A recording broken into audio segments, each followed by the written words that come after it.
안녕하세요. 잘 들리시는지 좀, 네, 감사합니다. 자, 시작할게요. 태인이님이 오늘 제일 일찍 오셨나요? 네, 그리고 샤이니님. 최근에 그로우 강의 완강하셨다고요? 감사합니다. 클래스 101. 이제 강의가 클래스 101으로 이제 넘어갈 것 같아요. 제가 그로우 강의 참, 저한테는 굉장히 제가 노력을 많이 해서 만든 강의인데, 비운의 강의다.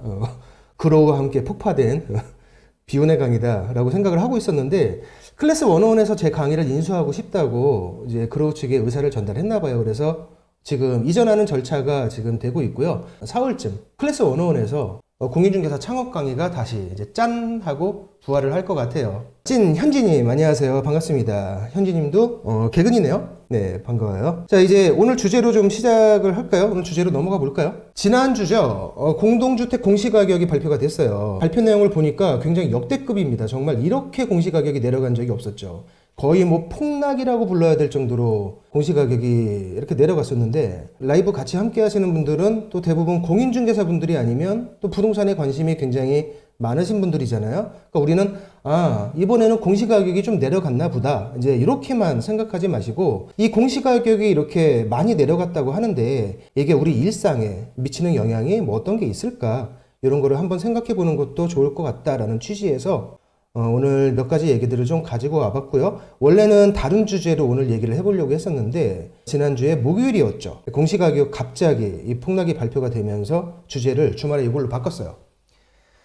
자, 그러면 제가 지금 폭락이라는 표현을 썼는데 뭐 어느 정도 떨어졌는지 좀 보기 전에 일단 공동주택, 이번에 발표된 것은 전체 주택이 아니라 공동주택입니다. 공동주택에 대해서 좀 잠깐 보고 갈게요. 공동주택에는 뭐가 있죠? 이제 첫 번째 아파트, 그 다음에 다세대 주택, 그리고 연립주택, 이렇게 세 가지를 가지고 공동주택이라고 하죠. 이제 주택인데 여기서 지금 빠져 있는 게 있어요. 여기서 빠져 있는 게 뭐죠? 다가구 주택 있죠. 다가구 주택, 그리고 또 단독주택 있죠. 다가구 주택, 단독주택, 이렇게가 지금 빠져 있죠. 요걸 빼고 아파트, 다세대 주택, 연립주택, 요걸 이제 공동주택이라고 하는데, 그러면 우리나라의 이 공동주택이 과연 얼만큼 있느냐를 보면은 아파트가 약 1200만 호가 좀 넘어요. 절대 다수의 숫자를 차지하고 있죠. 그 다음에 다세대 주택이 227만 4천호, 227만 5천호 정도 되네요. 우리나라 공동주택의 한 15% 정도를 다세대 주택이 차지하고 있고, 연립주택이 제일 적죠. 4%, 53만 호가 조금 넘습니다.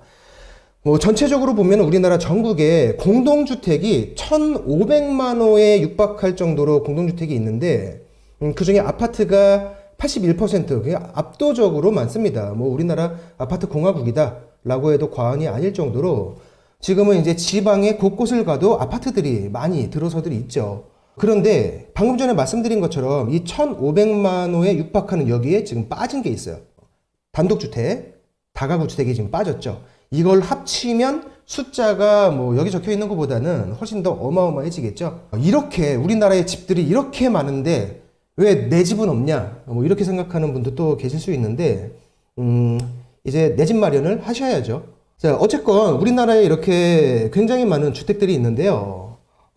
이 공동주택들이 얼만큼 내려갔길래 제가 이 폭락이라는 표현을 썼는지, 일단 이 공동주택들의 가격 분포도 이제 최근에 어떻게 가격이 변동이 되어 왔는지, 공시가가 어떻게 변동이 되어 왔는지 이걸 잠깐만 좀 보고 나머지 얘기를 들어가도록 하겠습니다.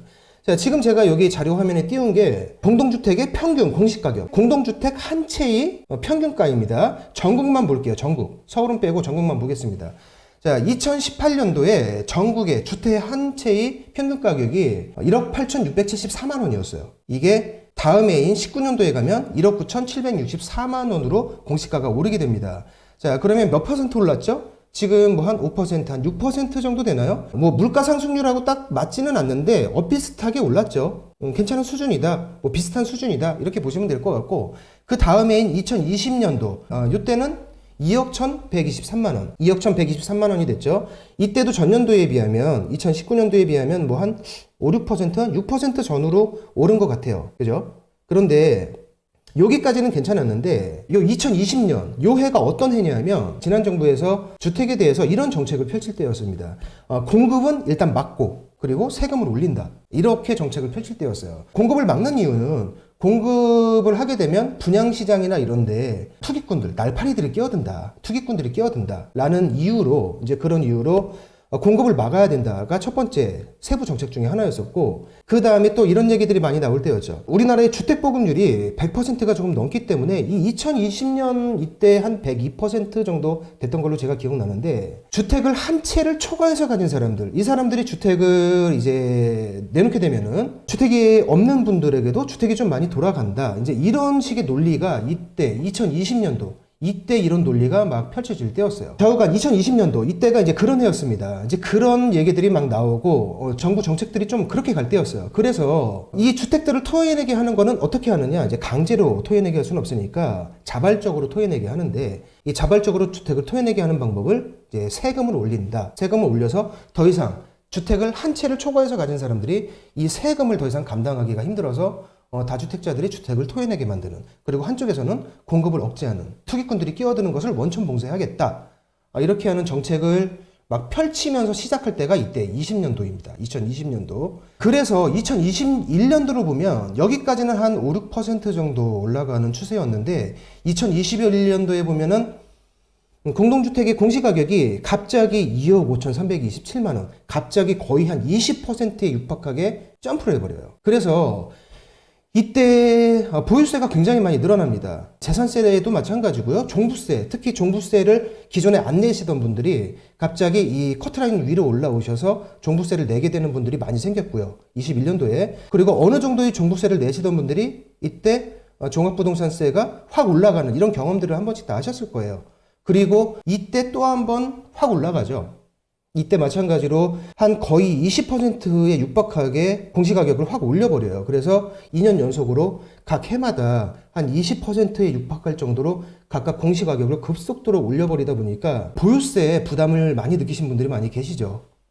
특히 이제 종부세, 다주택자들 중심으로 보유세가 굉장히 많이 올라간 분들이 계시고, 1주택자여도 기존에는 종부세를 안 내시던 분들이 이때 종부세 대상자로, 종부세 의무 대상자로 많이들 편입이 되셨죠. 2023년에 공시가격이 나온 걸 보면 작년 대비 2022년도 대비해서 전국적으로 18.61%가 하락했어요. 지금 수치로 보면은 이제 올해 2023년 공동주택 평균 공시가격이 2억 4,500만 원 정도로 잡혔는데, 이게 어느 수준이냐면 2021년 공시가를 이제 정부에서 심각하게 좀 올리기 시작한 그 해죠. 이때보다 조금 낮은 수준으로, 이때보다 조금 낮은 수준으로 이렇게 공시가를 새로 책정을 했다. 그러니까 엄밀하게 보면 제가 조금 아까 폭락이라는 표현을 좀 쓰긴 했지만, 공시가가 폭락했다 이런 표현을 쓰긴 했지만, 원칙적으로 보면 폭락이라기보다는 제자리로 돌려놨다, 이런 표현이 아마 좀 맞을 것 같아요. 보시면 여기서 여기 늘어난 그 수치, 그리고 여기서 여기 늘어난 수치, 또 마찬가지로 요 정도의 갭 차이로 이렇게 계속 늘어나 왔다면 지금 요 정도가 공시가가 요 정도 형성되는 것이 맞습니다. 이때가 사실 비정상적으로 많이 높아졌던 거죠. 그래서 폭락이라는 표현보다는 과거의 시점으로 좀 회귀를 했다, 정상적으로 다시 복귀를 시켜놨다, 이렇게 보시는 게 맞습니다. 자, 근데 지금 보신 거는 이제 전국 평균이에요. 전국 평균이고, 그러면 내가 살고 있는 곳은 얼만큼 공시가가 떨어졌느냐, 지역별로 좀 잠깐만 볼게요. 자, 요게 지금 이제 전국적으로 공시가격이 가장 많이 하락한 7군데를 제가 뽑아왔는데, 가장 많이 공시가가 떨어진 곳이 세종이죠. 세종이 30.68%, 정말 어마어마하게 떨어졌어요. 제일 많이 떨어졌고, 그 바로 다음이 인천, 경기, 대구, 대전, 이런 데들 다 20% 이상 공시가격이 떨어졌습니다. 주택 공시가격, 공동주택을 말하는 거예요. 자, 그 다음에 보면 부산, 서울도 17.3% 정도가 공시가가 하락했죠. 그리고 옆에 있는 지도를 보시면요, 전국적으로 공시가가 올라간 곳은 단 한 군데도 없어요. 다 떨어졌으면 떨어졌지 올라간 데는 없습니다. 굉장히 많이 떨어진 곳이 이제 세종시가 굉장히 많이 떨어졌고, 강원도가 보면은 제일 좀 적게 떨어졌어요. 4.35% 떨어졌는데, 이건 반대로 얘기하면 공시가가 기하급수적으로 막 올라가던 그 시기에 이 강원도는 상대적으로 공시가가 많이 올라가지 않았다. 그래서 이번에 비교적 많이 떨어지지 않았다, 이렇게 보시면 될 것 같고요. 제가 조금 좀 의아했던 게 제주도입니다. 제주도가 저는 좀 더 떨어질 거라고 예상을 했었거든요. 공시가가 한 10% 정도 떨어질 것이다라고 저는 예상을 했었는데 생각보다 좀 덜 떨어졌어요. 이제 제주 같은 경우는 지난 부동산 정책이나 경기하고 상관없이 다른 이슈 때문에 최근 몇 년간 부동산 가격이 좀 들썩들썩했었죠. 이슈 때문에. 이제 어떤 이슈가 있었냐면 우도하고 연결되는 그 성산 쪽에 제2제주공항 이슈가 있으면서 몇 년 동안 부동산 가격이 좀 들썩들썩했죠. 잠깐만 물 한 모금 먹고 할까요?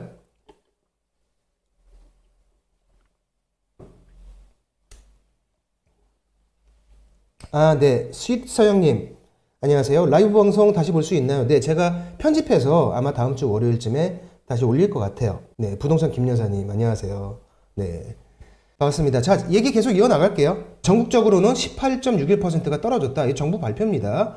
국토부 발표상으로는 이렇게 떨어졌다. 내가 살고 있는 지역, 내 집이 있는 지역은 어느 정도 떨어졌는지 각자 한번 확인들 해보셨죠?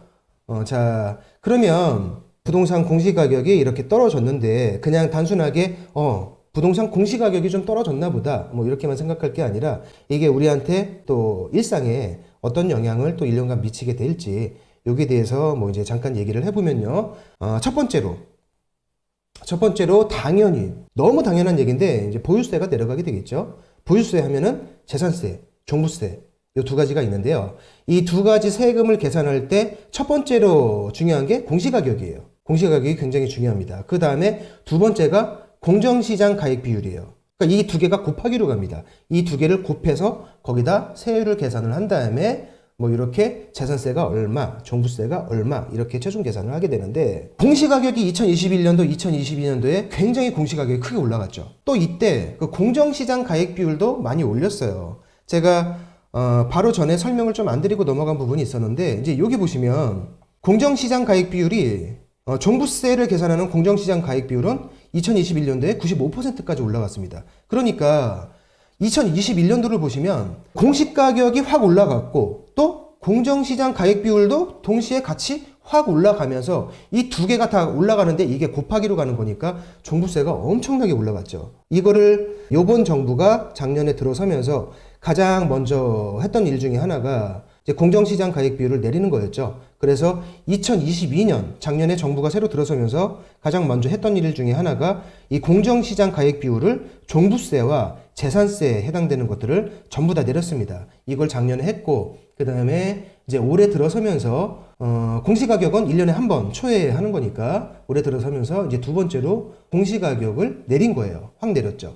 자, 이제 요걸 보고 다시 이제 이쪽으로 가볼게요. 재산세하고 종부세는 이 공시가격과 공정시장 가액 비율 요 두 가지를 가지고 계산을 하게 되는데 공시가격이 이제 요번에 확 내려가고 그리고 공정시장 가액 비율도 또 요건 작년에 확 내려갔죠. 이 두 개가 확 내려가면서 아마 이번 보유세는 올해부터는 상당히 많이 큰 폭으로 내려갈 것이다. 뭐 너무나 당연한 얘기죠.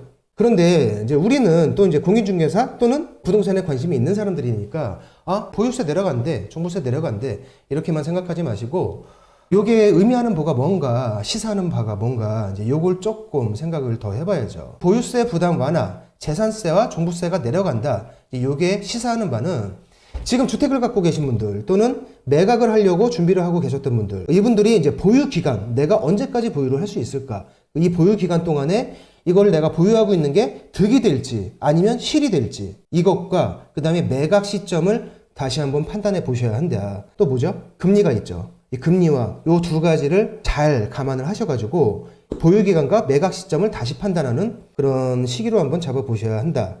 라는 게 이제 첫 번째 제가 드리고 싶은 말씀입니다. 보유세 부담이 완화된다. 이게 이제 첫 번째 영향이고 두 번째 영향을 볼까요? 두 번째는 우리 일상에 영향을 미치게 되는 두 번째는 건강보험료죠. 건강보험료인데 이 건강보험료는 직장가입자분들한테는 해당이 안 됩니다. 지역가입자분들한테만 해당이 돼요. 아마 지금 라이브를 함께하고 계신 분들의 상당수 분들이 아마 공인중개사분들이실 테고 공인중개사분들은 대부분 이 지역가입자세요. 그리고 제 구독자분들 중에는 또 아닌 분들도 계시지만 개인 사업을 하시는 분들이 굉장히 많이 계시더라고요.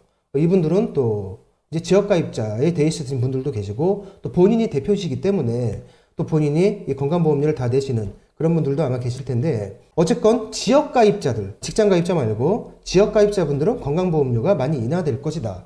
자, 건강보험료를 매기는 방식은 이제 점수가 있습니다. 이 점수를 따진 다음에 거기다가 곱하기 얼마 아마 몇백 원 정도 할 텐데 점수를 계산해서 거기다가 그 점수당 얼마 금액을 곱해서 건강보험료를 산출합니다. 그런데 이 점수를 계산하는 방식에는 이제 소득이 있어요. 그 다음에 또 재산을 소득으로 환산하는 어떤 공식에 의해서 재산을 소득으로 환산합니다. 그래서 이 두 가지 점수를 더해요. 이 두 가지 점수를 더하는데 거기서 재산의 가치가 하락하게 되죠. 왜? 올해 공시가격, 주택의 공시가격이 확 낮아졌기 때문에. 그러니까 결과적으로는 부가 점수가 많이 낮아지게 되겠죠. 그럼 결과적으로 최종적으로 산출되는 건강보험료도 낮아진다. 그리고 건강보험료가 낮아지면 거기에 따라오는 장기요양보험료도 자연스럽게 낮아진다. 이래서 이걸 시뮬레이션을 해봤더니 지역가입자 한 세대당 평균 3.9%, 약 4% 정도 하락하더라. 이거는 제가 돌린 게 아니라 이제 국토부에서 발표한 거예요. 아, 네. 하트라떼님, 반갑습니다. 그동안 중개일 하면서 많은 도움 받았는데 라이브도 하시는군요. 네, 제가 라이브를 시작한 지가 얼마 안 됐어요. 정기적으로 시작한 게 1월달, 2월달, 이번 3월달 정기 라이브가 오늘 세 번째입니다. 그쵸, 현지님이 이 지역건보료로 이제 우리가 얘기를 하면은 사실 느낌이 확 오죠. 어쨌건 이렇게 지역가입자 분들의 건강보험료가 인하된다. 이제 요게 우리 일상에 미치는 두 번째 요인이 되겠죠. 자, 그리고 세 번째를 한번 보겠습니다. 국민주택 채권. 부동산을 매입해 보신 분들은 익숙하실 텐데, 건축 허가를 받거나, 뭐 부동산 등기를 치거나, 어떤 부동산에 관련해서 인허가를 받거나, 뭐 이럴 때는 의무적으로 국민주택 채권을 매입하게 돼 있어요. 그 매입하는 금액은 공시가격에 곱하기 몇 %를 의무적으로 매입해라. 이렇게 계산을 합니다. 공시가의 1.4%에서 3.1%예요. 공시가격이 내려가게 되면 당연히 국민주택 채권 매입 의무 금액도 내려가게 되겠죠. 그래서 이것도 계산해 보니까 2022년도에 7억 원이었다 라고 한다면 올해는 공시가격이 5.79억 원, 그러니까 5억 7,900만 원으로 하락하더라. 그래서 이게 작년이었다면 국민주택 채권을 2,170만 원어치 사야 되는 게 만약에 올해라면은 1,500만 원어치 정도만 사면 되더라. 이렇게 여러분들이 부동산 등기를 치거나 뭐 매입을 하거나 이럴 때 의무적으로 매입해야 되는 국민주택 채권의 의무 매입 액수도 그만큼 낮아진다. 이게 이제 영향 세 번째인데, 요거는 사실 우리가 뭐 1년에 부동산을 여러 번 사고 팔고 일반적인 사람들은 그렇게 하는 게 아니다 보니까 뭐 체감을 좀 덜 하시는 분들도 있는데 그냥 상식상 알아두시기 바랍니다. 자, 다음 거 볼까요? 저는 이제 요게 조금 중요하게 보이는데요. 대학 국가장학금이 있는데 이게 유형이 여러 가지가 있거든요. 저도 뭐 다는 모르는데 이제 유형 중에 이런 게 있습니다. 대학생이 속한 그 가구, 그 가구의 소득, 실제 소득이 있을 거 아니에요? 얼마를 번다, 매월. 이 소득이 있을 거고, 그 다음에 이 세대가 가지고 있는 재산이 있을 거예요. 그 재산을 소득으로 환산시키는, 공식에 의해서 환산시키는 그걸 환산소득이라고 하는데, 실질소득 더하기 환산소득, 이걸 두 개를 더한 것이 일정 수준 미만이면 그 가구에 속해 있는 자녀가 대학생이면 등록금을 일부 또는 전체를 국가에서 지원해주는 이런 장학금 제도가 있습니다. 일종의 복지정책이죠. 일정한 기준이 어느 정도 수준이냐면 가구당 중위소득 200% 이하라고 여기 적혀 있죠. 이 중위소득이 조금 낯섰을 수도 있는데 중위소득이란 거는 평균소득하고는 조금 다른 개념입니다. 이 중이다 라고 말하는 것은 평균하고 조금 다른 개념인데 쉽게 설명드리면 이제 이런 개념이에요. 예를 들어서 대상이 100명이다. 그 사람들을 소득 1위부터 소득 100위까지 쭉 일렬로 세웁니다. 이 사람들의 소득을 전체를 더해서 나누기 100 이렇게 하면 평균소득이 되죠. 그거는 평균소득이 계산되는데 그게 아니라 소득이 제일 많은 사람부터 소득이 제일 적은 사람 순으로 100명을 일렬로 세웠을 때 딱 50번째에 있는 사람의 소득, 그 사람이 그 소득이 중위소득이 되는 거예요. 그러니까 우리가 중위값이다 라고 하면 평균값하고는 좀 약간 다른 개념입니다.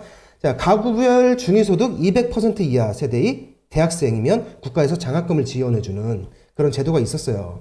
자, 이 중위소득이 어느 정도냐? 올해 2023년 기준으로 치면은 540만 원입니다. 작년엔 좀 적었고요. 지금 말씀드리는 건 4인 가구 기준으로 하는 거예요. 5인 가구다라고 하면 좀 더 올라가요. 540만 원에서 좀 더 올라가고 3인 가구, 2인 가구라고 하면 좀 더 떨어집니다. 2023년 올해 4인 가구 기준으로 중위소득이 540만 원이니까 여기에 200% 하면 1,080만 원이 나오죠. 계산상 1,080만 원이 나오죠. 자, 그럼 이제 이렇게 생각하실 수 있어요. 여기 오해하시면 안 되는 게 아, 그럼 나는 외벌인데 나는 월급이 800만 원이야. 그러면 1080만 원이 안 되기 때문에 요번에 대학에 들어가는 내 자녀는 국가장학금을 받을 수 있겠구나. 이렇게 생각하시면 안 됩니다. 틀린 계산이에요. 왜? 월급이 800만 원이다. 이건 뭐죠? 실질소득이죠. 실질소득. 실질소득만 갖고 계산하는 게 아니라 환산소득을 또 더하기 때문에 이 두 개를 더한 것이 1080만 원 이하여야 된다. 그래서 여기 중위소득에서 200%를 해주는 거예요.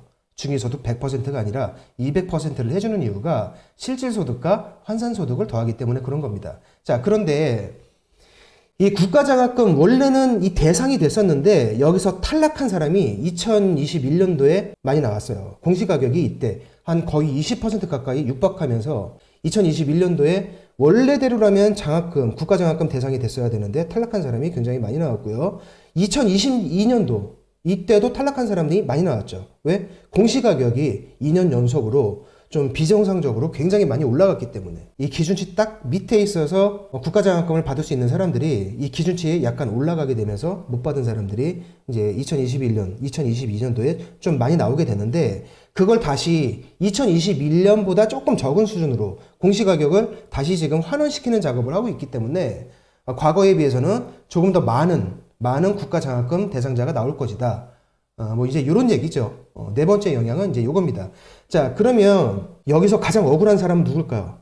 가장 억울한 사람. 아무래도 이제 대학을 졸업한 사람이 가장 억울하게 되겠죠. 특히 2021년도에 2년제 대학에 입학해서 2023년도 이제 작년 말에 4학기 끝나고 올해 2023년도 2월 달에 졸업한 대학생들, 2021년도에 입학해서 올해 졸업한 대학생들이 좀 가장 억울하겠죠. 그 대학생들이 속해 있는 가구, 이 가구들이 좀 가장 억울하겠죠. 자, 어쨌건 이제 뭐 지난 건 어쩔 수 없습니다. 이게 소급 적용되는 건 아니니까요. 자, 이렇게 국가장학금이 여러 가지 유형이 있는데 이제 이렇게 소득을 계산해서 대학생들의 장학금을 주는 이 제도에 이제 앞으로 혜택에 해당되는 분들이 올해는 다시 이제 늘어나게 될 것이다.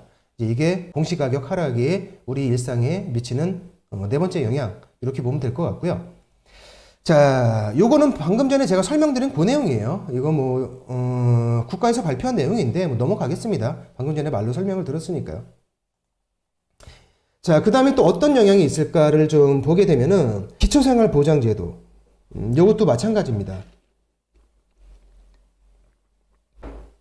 기초생활보장제도의 수급자가 되려면 소득 인정액 그리고 거기에 중위소득의 일정 비중 이하, 그걸 곱했을 때 이제 일정 수치 이하가 나와야지 기초생활보장제도의 수급자가 될 수 있는데, 여기서 이 소득 인정액이라는 거는 소득 평가액 그리고 재산의 환산소득액, 아까하고 같은 논리죠.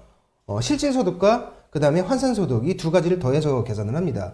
그런데 2021년도에 공시가가 굉장히 많이 올라왔기 때문에 수급에서 빠지신 분들이 2021년도에 좀 많이 나왔어요. 여기에 좀 혜택을 보시던 분들이 대거 탈락을 하는 현상이 2021년도, 2022년도에 발생을 했었죠. 이제 이분들의 상당수가 다시 수급자로 다시 인정을 받게 되겠죠. 그리고 근로장려금, 자녀장려금, 이것도 마찬가지로 소득 인정액과 뭐 여러 가지 기준들을 따져서 일정 기준 아래에 해당되면은 이제 근로장려금이 나오고 또 자녀장려금이 나오는데요. 이 부분도 이제 2021년도와 2022년도에 상당히 많이 좀 떨어졌다가 요번에 2023년도에 정부 추산, 어쨌건 공동주택의 공시가격이 상당 수준 내려가게 되면서 이제 작년 대비해서 약 32만 가구가 시뮬레이션을 돌려봤더니 약 32만 가구가 증가할 예정이더라. 정부 추산입니다. 이런 영향들이 다 있을 것 같아요. 사실은 우리가 이제 복지정책이다라고 하면 요분들, 여기 해당되는 분들이 굉장히 좀 혜택을 많이 봤어야 되는데 여기서 좀 탈락된 분들이 2021년, 작년, 재작년에 좀 많이 계신데 그분들 중에 상당수가 올해 이제 다시 아마 수급자로 복귀를 하실 것 같아요. 그리고 근로장려금과 자녀장려금도 마찬가지. 그리고 아까 얘기했던, 방금 전 얘기했던 국가장학금 제도에 또 해당되시는 분들이 이제 작년보다 더 많이 나올 것 같고요. 네, 이런 몇 가지를 좀 우리가 예측을 좀 해볼 수가 있겠죠. 지금 몇 시 됐나요? 9시 35분 됐죠. 오늘 좀 예정보다는 좀 일찍 끝났는데, 자, 공시가격 하락. 이게 공시가격이 지금 발표된 것은 아니에요. 아직까지는 그냥 아닙니다. 이게 4월 한 10일 정도 그 전후로 해가지고 이의 신청을 좀 받게 될 거예요, 정부에서. 그런데 이의 신청을 이제 누군가가 제시를 하잖아요. 그러면 그게 다 받아들여지진 않아요. 대부분은 반려됩니다. 대부분은 반려되고 정말 특이한 케이스들에 한해서만 이제 이의 신청이 받아들여지는데, 우리가 이 정부 공식 발표가 지금 전국적으로 18.61% 떨어진다라고 했죠. 아마 수치가 조금 변동은 있을 수는 있겠지만 크게 변동되지는 않을 겁니다. 자, 오늘도 라이브 참여하신 분들, 샤이니님이 혹시 개인적으로 제가 알고 계신 분인가요? 샤이니님 아직 남아 계신가요? 제가 혹시 개인적으로 알고 있던 분 같은데 예전에 혹시 함께 일한 적이 있는 그분이신지 잘 모르겠어요. 맞으면은 답변 좀 나가신 것 같아요. 그래도 오늘 정기 라이브 세 번째 한다고 예전보다 조금 낫네요. 자, 오늘 제가 준비한 얘기는 여기까지인데 시간이 조금 남았으니까 뭐 여러분들 질문이나 이런 걸 가지고 얘기를 좀 나눠볼까요? 저희 회사에 입사하고 싶다고요.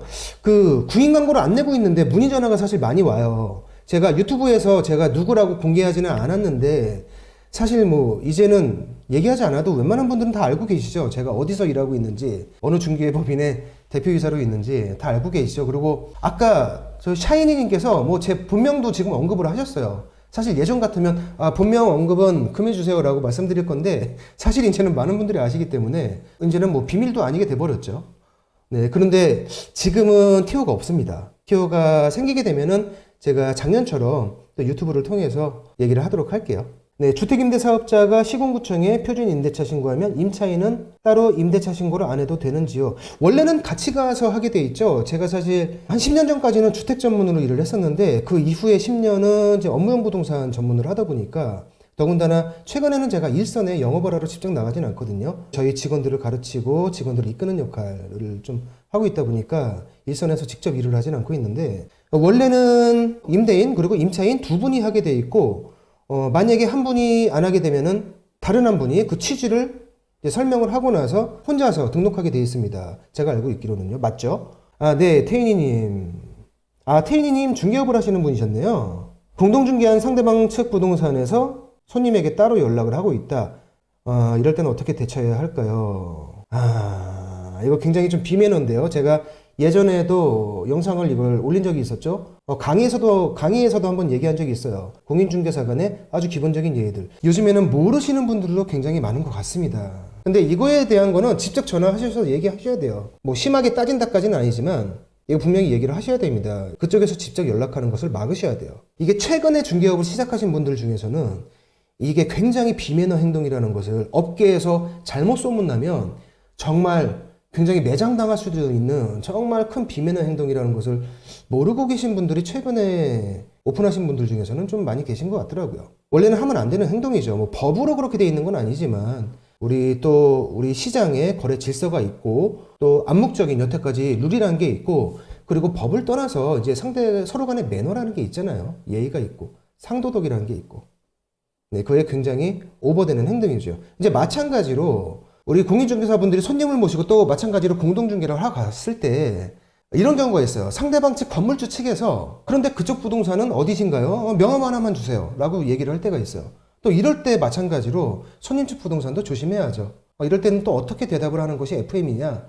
네, 저희 쪽은 지금 이쪽 땡땡 부동산과 같이 일하고 있는 부동산이니까요. 또 공실 나오거나 하시면 이쪽 실장님께 말씀 주시면 또 저희가 같이 열심히 일하겠습니다. 손님 모시고 다니겠습니다. 이제 이렇게 딱 얘기하면 웬만하면 다 알아듣습니다. 이렇게 공동중개에서는 좀 지켜야 될 예의들이 좀 있어요. 서로 사무실이 근처라 난감합니다. 그래도 이건 얘기하셔야 돼요. 네, 얘기를 안 하면 이런 행동들이 이제 당연하게 앞으로 많이 나오게 될 거예요. 이거는 안 되는 거다. 사실 안 했으면 좋겠다. 이걸 서로 금하는 거 아니냐. 라고 얘기를 좀 당당하게 이거는 하시거나 뭐 타이르는 것까지는 아니지만 하지 말자 라고 정도는 분명히 얘기를 하셔서 그분도 이거 하면은 뭔가 조금 안 좋은 거구나 이런 인식은 가질 수 있게끔 해 주셔야죠. 네, 그리고 오프라인 강의를 지금 준비하고 있어요. 시간이 좀 남으니까 그 얘기도 잠깐 할까요? 제가 지금 이 법인 사업자가 있고 중개법인 사업자가 있고 그리고 연구소 사업자가 있거든요. 연구소 사업자를 주소 이전을 지금 하고 있어요. 사무실을 다시 옮기고 있는데 지금 원래 들어가기로 약속이 돼 있던 곳은 강의실이 따로 마련되어 있는 제 촬영실과 강의실이 별도로 마련되어 있는 좀 큰 공간을 들어가려고 했었는데 갑자기 여기를 사용하고 있는 기존 세입자죠. 현재 세입자가 갑자기 안 나간대요. 갑자기 조금 나가는 걸 약간 보류를 했다고 해서 일단은 좀 작은 데를 들어가게 될 것 같아요. 그래서 강의실이 없는 곳. 그래서 아마 오프라인 강의가 5월 달부터 시작을 하게 될 것 같은데 좀 소규모로, 정말 아주 소규모로 하게 될지, 원래는 한 20분에서 25분 정도, 그 정도 규모로 강의를 하려고 했었는데 정말 소규모로 사무실에서 하게 될지, 아니면 원래 계획했던 대로 이제 다른 데를 대관을 해서 강의실을 대관해서 하게 될지, 뭐 그거는 모르겠지만 오프라인 강의를 지금 준비하고 있습니다. 이제 교재도 좀 있으면 만들게 될 거고요. 네, 태인이님 용기 내서 얘기하겠습니다. 네, 꼭 얘기를 이거는 하셔야 될 것 같아요. 그리고 이 공인중개사라는 직업이 참 뻘쭘할 때 용기를 내야 되는 직업이에요. 모든 영업직들이 그렇듯이 특히 공인중개사라는 직업은 뻘쭘할 때 용기를 얼만큼 본인이 더 내느냐, 이거에 따라서 수입이 많이 틀려지는 직업입니다. 그러니까 내가 얘기를 해야 되는 상황이다라고 한다면 얘기를 하시는 게 좋아요. 그거는 사실 건물주 분들한테도 마찬가지입니다. 지금 영상 보시는 분들 중에 건물주 분도 계실 수 있는데 공인중개사 분들께 좀 필요 이상의 것들을 주문하시는 분들이 계세요. 거의 뭐 관리비를 주지 않으면서 자기 건물의 관리인처럼 정말 아주 세세한 것까지 다 일일이 해달라고 부탁을 하시는 분들도 있는데, 사실 서비스 차원에서 공인중개사 분들이 해드릴 수 있는 것은 어느 정도까지는 선 안에서 해드릴 수 있습니다. 우리는 서비스업이 중에 하나니까. 그런데 만약에 과도하게 선을 넘는 것을 계속 요구한다 라고 하는 것들은 이것도 좀 뻘쭘할 수 있지만 여러분들이 커트를 하셔야 돼요. 네, 오프라인이요. 네, 감사합니다. 오프라인 강의 5월에 시작을 하게 되는데요. 이제 아마 소규모로 하게 되지 않을까. 뭐 많아도 강의실을 빌려도 한 20분은 넘지 않게 하려고 하고요. 소규모로 하게 되면 뭐 10분 안쪽 이렇게 정말 소규모로 아마 하게 될 것 같아요. 크게 비용에 부담 가지 않게끔 제가 하려고 준비 중입니다. 그러니까 오프라인 강의에도 좀 많은 관심을 가져주시고요. 계획이 정확하게 이제 잡히고 교재가 다 나오면 제가 또 유튜브를 통해서 제가 여러분들께 안내를 드리도록 할게요. 네, 양주 동네 부동산 TV님 기대됩니다. 감사합니다. 네, 저도 이제 오프라인에서 여러분들을 뵌 적이 거의 없어서 아마 구독자분들 중에 몇 분은 이제 요번에 삼성타운에서 제가 4월 18일입니다. 4월 18일 날 아마 몇 분은 또 아마 뵙게 될 수도 있을 것 같고요. 오프라인 강의를 하게 되면은 몇 분 더 만나실 수 있게 될 것 같네요. 자, 오늘 라이브 세 번째 라이브인데요. 오늘 라이브 방송 같이 해주신 분들 정말 감사드립니다. 태인이님, 그리고 현지님, 양주 동네 부동산 TV님 감사드리고요. 스위스 형님, 그리고 한솔리다 제가 맞게 읽은 건지 모르겠는데 반갑습니다. 감사하고요. 박하수님, 그리고 울고 계신 이런 아들님, 그리고 꾸마 여우님, 지태유, 이름이 유지태, 이게 성함이신가 봐요. 최임주님, 샤이니님, 다 오늘 감사드립니다.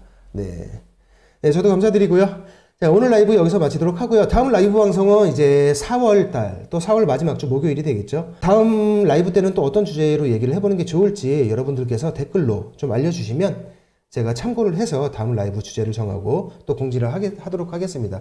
자, 다음 라이브는 4월 라이브 네 번째죠. 4월 마지막 주 목요일 9시에 또 다시 찾아뵙는 걸로 하고요. 오늘 끝까지 라이브 시청해 주셔서 대단히 감사드립니다. 함께 해주신 분들 너무 감사드립니다. 오늘은 여기에서 인사드릴게요. 자, 저는 다음 영상에서 다시 뵙겠습니다. 고맙습니다.